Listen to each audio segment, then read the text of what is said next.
Main agenda ఏంటి? ఏ issues చర్చించబోతున్నారు? ప్రధానంగా వచ్చేటువంటి శాసనసభ పార్లమెంట్ ఎన్నికలు, జాతీయ స్థాయిలో పార్లమెంట్ ఎన్నికలు ఉన్నాయి. కొన్ని రాష్ట్రాలకు శాసనసభ ఎన్నికలు కూడా ఉన్నాయి. ఫర్ ఎగ్జాంపుల్ ఆంధ్రప్రదేశ్ కానీ, ఒరిస్సా కానీ అటువంటి రాష్ట్రాల్లో దాని మీద ఎక్కువ ఫోకస్ చేయడం జరుగుతుంది. తర్వాత రాహుల్ గాంధీ గారి యాత్ర ఏదైతే ఉందో దాని మీద కూడా డిస్కషన్ అని చెప్పి ఎజెండాలోనే అంశాలని చెప్పి పెట్టడం జరిగింది. పార్టీ సంస్థాగత విషయాలు ఎన్నికల ముందు జరిగేటువంటి మీటింగ్ కాబట్టి చాలా కీలకమైనటువంటి అంశాలన్నీ కూడా చర్చించేటువంటి అవకాశం ఉంటుంది. ఇందులో మిత్రపక్షాలు అంటే ఇండియా కూటమిగా చాలా రాష్ట్రాల్లో ఎన్నికల్లో వెళ్తున్నారు కాబట్టి ఏపీలో ఈ కూటమి పొత్తులు ఎలా ఉండబోతున్నాయి? ఇంకా కొత్త భాగస్వాములను ఎవరైనా చేర్చుకునే అవకాశం కానీ దాని గురించి కానీ చర్చ కానీ ఉంటుందా? పొత్తులకు సంబంధించి ఇంకా మేమేమి జాతీయ స్థాయిలో కమిటీ వేశారు, మల్లికార్జున ఖార్గే గారు, వాళ్ళు వర్కౌట్ చేస్తున్నారు.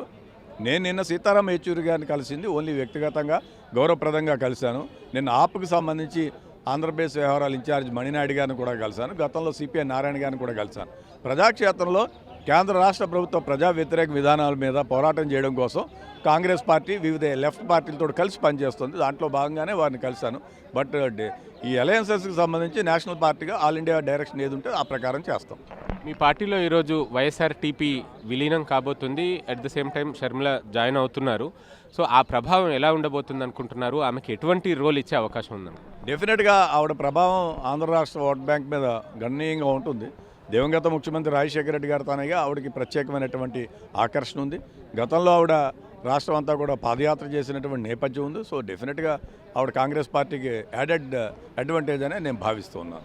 ఇంకా ఎంతమంది నేతలు కాంగ్రెస్లో చేరే అవకాశం కనిపిస్తుంది? కొంతమంది ఇతర చిన్న పార్టీల నుంచి కూడా వస్తున్నారని చెప్పి తెలుసు. అంటే ఇప్పుడే చెప్పడం కష్టసాధ్యం. బట్ చాలామంది సీనియర్ నాయకులందరూ కూడా టచ్లో ఉన్నారు. చాలామంది గతంలో కూడా నేను చెప్పాను, గౌరవ శాసనసభ్యులు ఉన్నారు, మాజీ శాసనసభ్యులు ఉన్నారు, చాలామంది పార్టీ నాయకులు ఉన్నారు.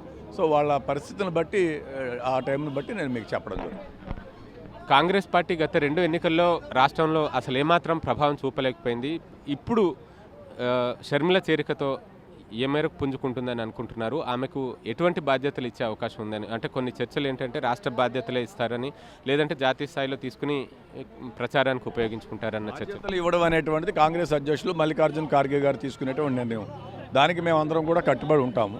బట్ పార్టీ ఏది నిర్దేశిస్తే దానికి పనిచేస్తాను. నేను సామాన్యమైనటువంటి కార్యకర్త నుంచి పిసిసి అధ్యక్షుడు దాకా వచ్చాను. పార్టీ ఏది చెప్తే ఆ డెసిషన్కే నేను కట్టుబడి ఉంటాను. Thank you so much.